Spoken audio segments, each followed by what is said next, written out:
For those of you that are new, my name is JD Estrada, also known as John Zender, and I am a professional artist and muralist with over 35 years experience. Today, I am going to talk about graffiti, brush murals, and street art. Is there a difference? Today I am sporting a shirt for the occasion by Bus Mobbers.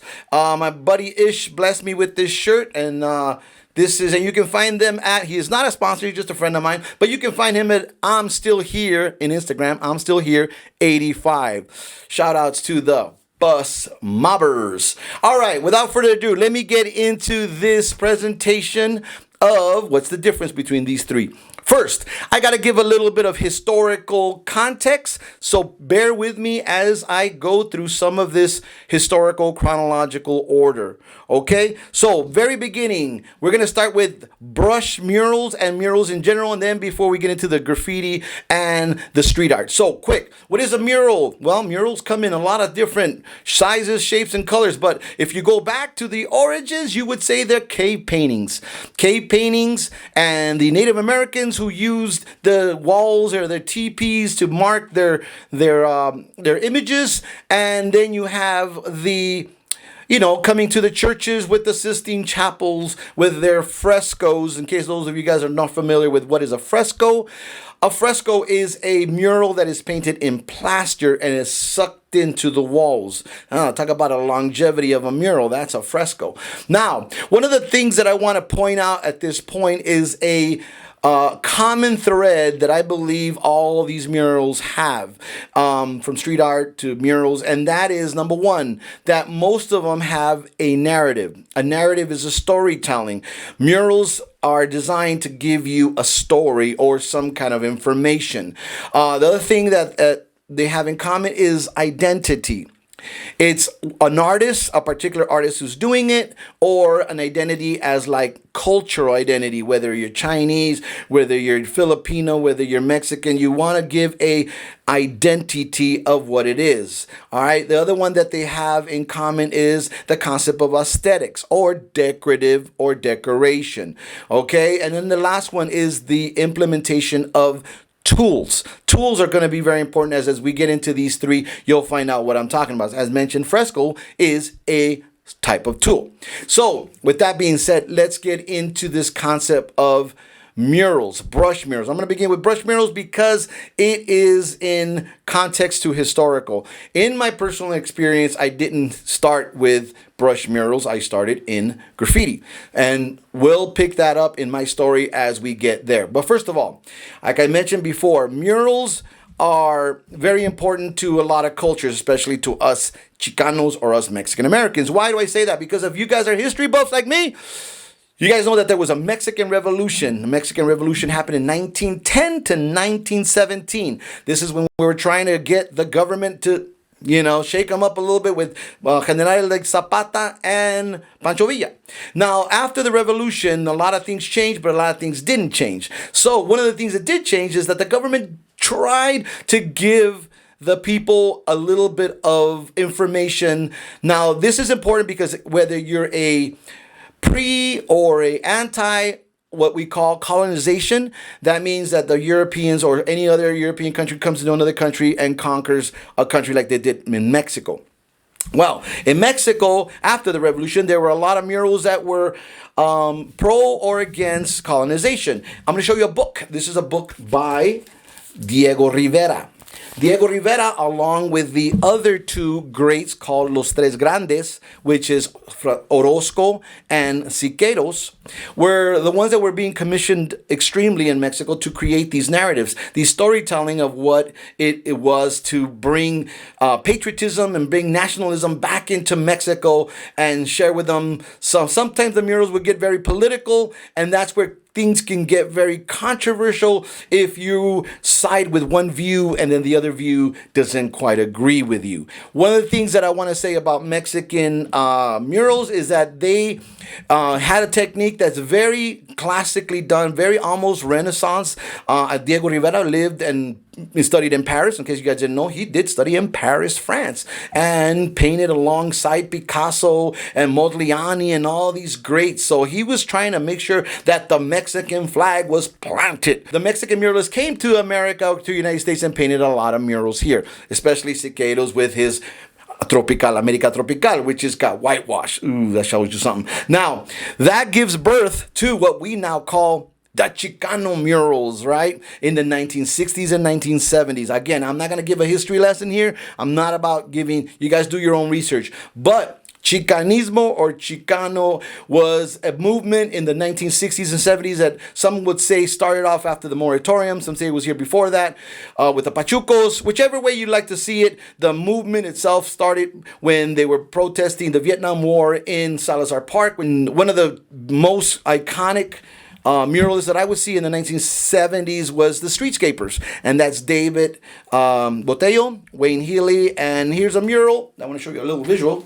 Here's a mural that is by the Streetscapers, and this is their iconic, indigenous, historical, again, what did I say, narrative. What is the story? Chicanos want to share their story. So you're going to see a lot of murals in East LA talking about cultura or culture, okay? Here is another book that I highly recommend that you get. This is from Self-Help Graphics, okay? And it's called Entre Tinta y Lucha, 45 Years of Self-Help Graphic Posters. This is important for my opinion because the concept of posters was very important in Self-Help Graphics and to the Chicano movement because we have to give people a message, and that's kind of where murals do that. Public art are for people that are in the streets. They see the message, and what is the message you're trying to say? That's one thing that I can say about my work from the very beginning, and I'm talking about from day one that I started painting on a wall. The concept that I had in my mind was, what is my message? What am I trying to say? Okay. Now, with that being said, I want to talk a little bit more about the murals in Los Angeles, okay? Los Angeles was the mural capital of the world. Remember those days when there were murals in every corner, and all of a sudden things started sort of changing and they slowed down. We had a moratorium in Los Angeles where the concept of permits and stuff like that. One of the interesting things about growing up in Los Angeles is that you're able to experience a lot of the culture from the beginning to the end, and then it kind of rolls over and you can see what happens after that. All right. Now, from the 1960s and 70s, we also had another phenomenon happening in the 60s and 70s, just like the mural, the moratorium and the Chicano movement, but this happened in New York. What do we have? The graffiti movement was happening in New York in the 60s. You had people like Cornbread and Taki 183 out here, tagging their name. And a tag, for those of you guys that are, a tag is basically a name, scratched, scribbled, written, very stylized. Everybody had their own, way of doing it. But a tag is a way for people to kind of get up. The concept of getting up is put your name on the wall. Boom, you got yourself a tag. All right. So the concept of tags comes in the early 60s, 70s. The early pioneers of graffiti in New York in the 1960s, 70s began by hitting what's called the trains. Now in New York, I've always wished I would have caught a train. I didn't have that opportunity. By the time I went to New York in the kind of 90s, the trains were gone. So now I had to, hit the buses. So anyways, so the point I'm making is that in 1970s, the graffiti movement is starting to flourish in New York. The trains are happening. Those of you guys seen Wild Style and Style Wars know a little bit about how the historical thing unfolded. And then the lettering began to get more elaborate. The lettering began to thicken and then thicken even wider, and then style, and then little designs inside, little doodahs. And one thing I want to point out before we get into street art and all that is that this is the time when innovation is happening. What is innovation? Innovation is when you take something and you push it to another level. I mean, people are using spray can stock tips. They're using different kinds of homemade stuff. So they're experimenting with materials, okay? And then let's talk about once the letter was developed, and then you got style, you had crews, and then it's a subculture, okay, in New York. Now you have a subculture that are picking up this artistic movement, which I totally was in love with the idea of the trains. I used to see them in books and magazines. And coming to Los Angeles now in the 1980s, okay? Los Angeles was a little different because in Los Angeles, we had the Chicano murals already. I heard Rapper's Delight for the first time in 1979. I gravitated towards Rapper's Delight because it was easy for me to kind of understand the lyrics. Even though I never heard rap, the lyrics were easy for me to sort of like, spit out. And I thought that was kind of interesting. But unfortunately, that was short-lived. In 1980, I moved to Mexico City. And in Mexico City, I took 2 cassettes with me in 1980. I took Zap and I took Gap Band. And those 2 cassettes would allow me to continue what I was doing in 1980, which was popping. Those of you that don't know what popping, it comes from pop locking in Los Angeles. And again, I'm not going to give a whole history of hip hop, but it's where lockers would lock and do this type of dance. I was locking and popping in the 1980s. And then by the time I came back from Mexico in 1981, breakdancing was kind of coming out of the scene, and the concept of what's called a b-boy. Now, what's a b-boy? B-boy stands for a break boy, which was when the music between the scratching and they would put music so that you can just hear instrumentals, and then the dancers would come in and do a little dance. I ended up becoming a b-boy in the 1980s, and I saw the video Buffalo Gals, and I got to see Graffiti by Dondi that said, like, wow, that was amazing. Before that, I was doing little throwies and really hard in the riverbeds of Maywood.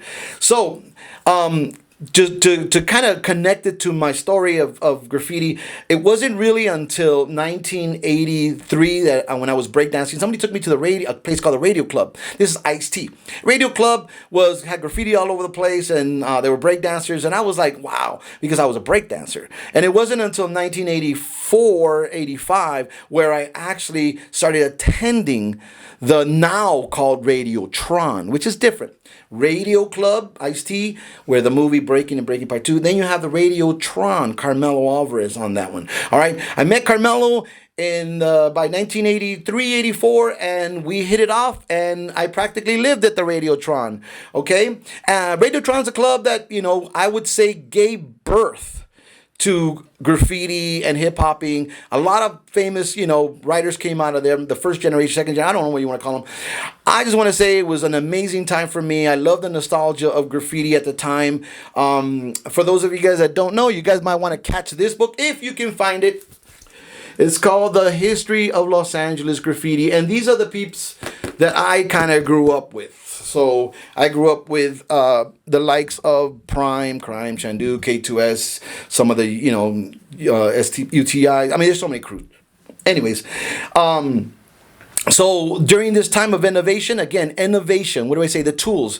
We were experimenting with tips and tester tips and the concept of developing a style. New Yorkers like Soon, big ups to Soon, comes up to LA, does his murals influenced by New York, bam! Blows us away with some of the techniques. And sometimes, you do your writing and the lettering looks clean, crisp, So the innovation comes in, and then comes the concept of the identity again. What did I say? Identity. Graffiti writers wanting to identify who they are with a pseudonym or a tag name. For those of you guys that don't know, my name before Zender was Phase 52. That's what I would hit up the buses with. Phase 52. Phase 52 until, I decided to take artistically the route of more murals, and then I changed it to Zender. Okay? Now, one of the things I want to say about Los Angeles graffiti is that there is a lot of innovators, people who push the envelopes, people like Hex and other writers that have styles and so on and so on and so on. Now, the 4 elements of hip-hop, which is breaking, popping, locking, if you want to include locking, DJing and graffiti, I always felt that graffiti, this is my opinion, I always felt that graffiti was the black sheep of the family. I think the rappers always took the forefront, and the break dancers would do the entertaining, and then the graffiti would be in the background. The graffiti element of innovation is now taking hold in Los Angeles. To move things coming along, let's get into the more modernization of where does street art come from. Okay, for those of you guys that don't know, Chicago in the 1970s began to implementing this concept of architectural modernism. Architectural modernism is very similar to almost what was happening in the art world. In the 1980s, when New York graffiti was no longer being put on trains, they began to put it on walls. Okay? And not only walls, but sometimes in the subways, like Keith Haring. Okay? Keith Haring would do those chalk drawings, and that was influencing the art culture with modern art. Some of them call it neo-expressionism, and some of them call it pop art, right? Pop art and graffiti art kind of overlay. Pop art is what's called popular culture, like Mickey Mouse, or like the soup can, like Andy Warhol, or like cartoons, or like Crash with his comic book, Lichtenstein, who introduced the concept of comic book and canvas. So now we're having a popular culture mixture on canvas, okay, on canvas. And after in Chicago, when they introduced architectural modernism, this is kind of an influence of Frank Stella. Straight lines, decorative lines, designs, and bright colors on the sides of a building. That is now being introduced. Now you have the concept of an aesthetic visual imagery that is directed to the masses. Well, when you eliminate the story, what do you have left? Color. Is color a story? It could be. I'm not here to tell you what's good and what's bad, what do you like, what do you don't like. Okay, I just want to tell you the facts for now. Okay, in a social environment, okay, when we're talking social, you know, we now know that murals are the way that a city can communicate to a mass. You know, public art, whether it's sculpture, whether it's, you know, design, even some, you know, performance art. Public art is for the people. That is one of the reasons why I've always felt that my murals really don't belong to me. My murals belong to the people. If people would take care of these murals would last forever. We're having a huge right. I'm almost going to call it a renaissance of street art. And for those of you guys that travel like me, you're going to find out that a lot of this happened in Miami. You had Art Basel in Miami, and there's a place called Wynwood that had kind of murals here and there. They began to start, muralists from all over the place began innovating.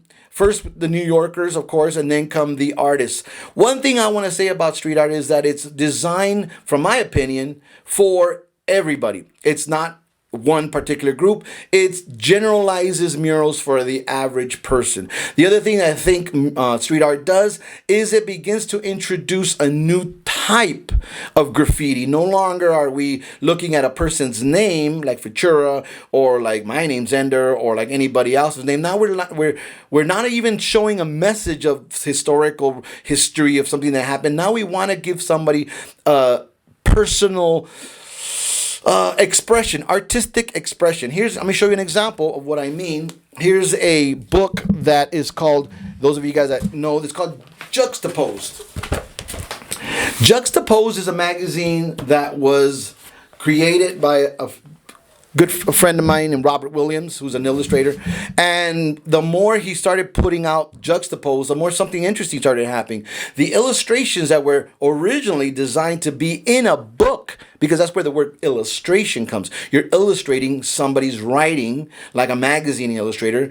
That is what, these people love illustrations. So now you're able to take these illustrations and put them on canvas, and now that opened up a new market of fine art. Some people might want to call it lowbrow. Some people call it, La Luz de Jesus was a big and wacko gallery pumping out books that were originally, art that was originally in covers of magazines or in comic books are now on canvases. And now they move from the canvas to the wall. So for my opinion, that's what, for me, street art is. Illustrators of all walks of life now being able to paint a huge illustration, whether it's cartoons, and of course the influence of pop art, cartoons, Disney, it's all up there, bright colors. And one of the reasons why they do bright colors is because they're painting with new, innovative materials. The tools, what did I say? The tools. The concept of now there's hundreds of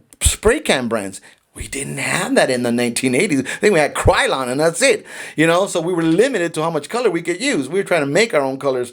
Now, the concept of colors coming in and the projector. So now you have people projecting. and painting directly over the projection, which makes it 100 times easier to paint these murals. Now you can have full color illustrations everywhere. And now Los Angeles is being bombarded, along with other cities, with hundreds, if not thousands, of these bright, colorful illustrations. Recently, I was asked to be the judge of a mural. The city, I'm not going to mention the city, but it was giving a grant for $70,000, and I was one of the judges. One of the things I did notice is no one was doing hardly any more brush murals. Everyone was doing the aerosol thing. And I was like, wow, I guess who am I going to vote for? If they're doing a mural on the history of this city, it's still going to be done in a very pop, illustration style. So for me, I felt like, wow, the era of brush murals is almost ending.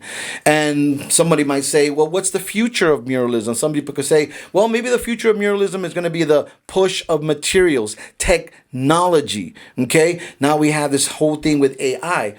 Will there be a graffiti or a mural producing AI mechanism? I think there will. There's already talks about maybe drones that are going to come in. I just finished seeing a drone show where there were hundreds of drones creating imagery in the sky with lighting. And I said, yeah, pretty soon there's going to be a lot of drones with spray can tips going doing murals on the wall, and then the artist is no longer available. So one of the things I always stress to muralists and painters, and that's document yourself, tell your story, put it on video, archive it, because murals don't last forever. Thank you for watching. Hope you enjoyed this video, and please take a look at some of the other videos we have, and I'm sure you will enjoy.